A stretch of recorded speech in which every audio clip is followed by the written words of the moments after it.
your attention to the need to get out and demonstrate, to do something, to make your voice heard, peaceful petitioning for the redress of grievances, First Amendment rights. If you don't use them, you're going to lose them.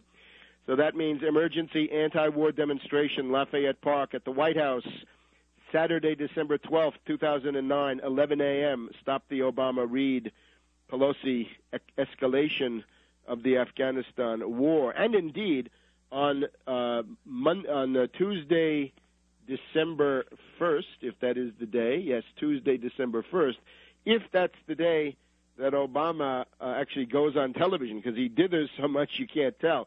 This is now tentative but not positive. He's going to be speaking from his vantage point of West Point, New York. Maybe he'll be visited by Major Andre in his Ghost, because that's what he's doing to the U.S. with these lunatic decisions. Obama will be making that speech. Look for flash actions, spontaneous demonstrations to take place in many places. One obvious one is at the White House, but also many other places. I check your local peace movement, and if they don't have something up there, ask them why not. And remind people, if you've given contributions to the peace movement in the past, if they're not out there demonstrating now, what the GD good are they? It's time to get busy on this front. So again, 35,000 U.S. troops in addition to the invasion force already there, 10,000 more NATO on top of 68,000 in the current invasion force, 113,000 as the goal. And bingo, that's exactly the Soviet level. There we are, Soviet level between 115,000 and 125,000 for most of that time. You know, the right-wing talkers are gloating that Obama is now going to adopt the policy of the previous administration. Yes, he is, of the Leonid Ilyich Brezhnev administration, of the stagnation, the guy who presided over most of the descent of the Soviet Union into chaos and collapse. That's what we're looking for right now in Afghanistan. We know from any number of sources now. We have Matthew Ho saying that what the U.S. is doing is blundering into a situation where you have a national resistance against invasion that has nothing to do with international terrorism, even if that crazy argument ever held up, which it does not. See my book, 9/11 Synthetic Terror Made in USA, to lose all illusions that 9/11 was planned from a cave by these characters, the gaggle of psychotic patsies in the Hindu Kush. Nothing more fantastic. But we've also got Robert Baer, right, former CIA, who says the same thing. You're blundering into a national resistance against foreign invasion, and make no mistake about it. The media focusing on the obvious parallels now between Lyndon B. Johnson in 1964-65 and Obama. And we had Bill Moyers last Friday evening playing a whole series of LBJ telephone calls to Richard Russell, his great friend in the Senate Armed Services Committee, to such other distinguished figures as Senator Fulbright from Arkansas, Mike Mansfield, the Democratic leader, and so on. And Richard Russell told him privately, he said, I'm telling you, don't go there. It's not worth it. It's going to be a defeat. You're going to have 10 years, heavy casualties, and you're going to lose no matter what you do. Johnson hesitated. And, of course, Johnson was given a good big push by what? By the Gulf of Tonkin incident, August 1964, which was, of course, a completely hoked-up exercise, as has emerged. Not only the second round of attacks, everybody admitted never happened, but probably also the first round of attacks never happened.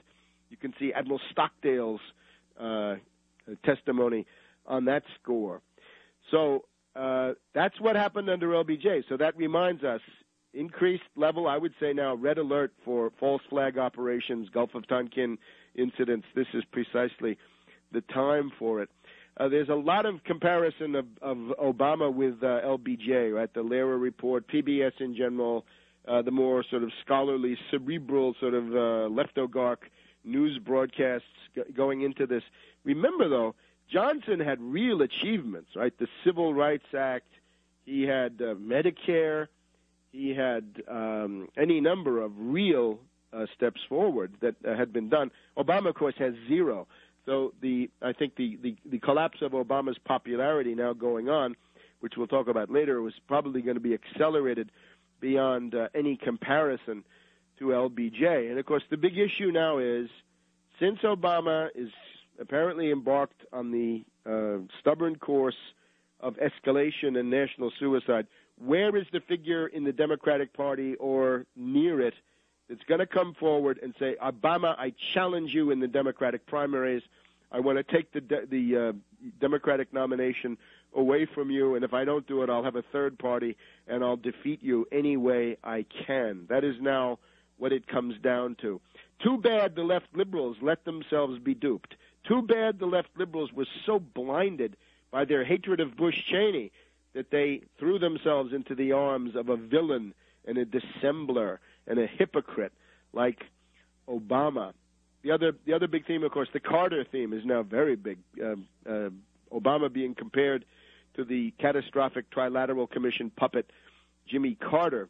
That's all over the place. The only problem again there is it's almost 2 years too late, guys. I came up with all that in January of 2008, and now we're practically in December of 2009. So nice going, only 2 years too late. Now, a couple of other things. Obama is very testy about leaks. He's remember last week we reported that fascinating headline story in the Globe that Obama has this possible lung cancer drama going on, coughing fits, chest pains, 25-pound weight loss, and I think the week or two before that we had Obama's temper tantrums, chewing the carpet, so to speak, about his lack of popularity, about all the guff he has to take from the hoi polloi. These are the laments of a rich elitist, at least in his mentality. He's now snapping at reporters. Reporters started a question to him saying, Mr. President, we don't want to rely on leaks, but I'd like to ask you. And then Obama interrupts and says, why stop now? In other words, you've been relying on leaks all along. The process of the 10 war councils has been filled with leaks. Yeah, necessarily, because there are different factions in the Washington bureaucracy. The State Department with Matthew Ho, presumably the CIA also with Robert Baer, speaking for them from outside, right, a former official there. There are undoubtedly factions in there, and they will leak. Now, will Obama then go down the path of Richard Nixon? Has he got somebody in there like Rahm Emanuel playing the role of Henry Kissinger and saying, Mr. President, you've got to do something about this. Your authority is in danger. Let's create a special unit and call it the Plumbers, and then let's take it from there. The CIA coup against Nixon called Watergate then emerged. We'll be back in just a second.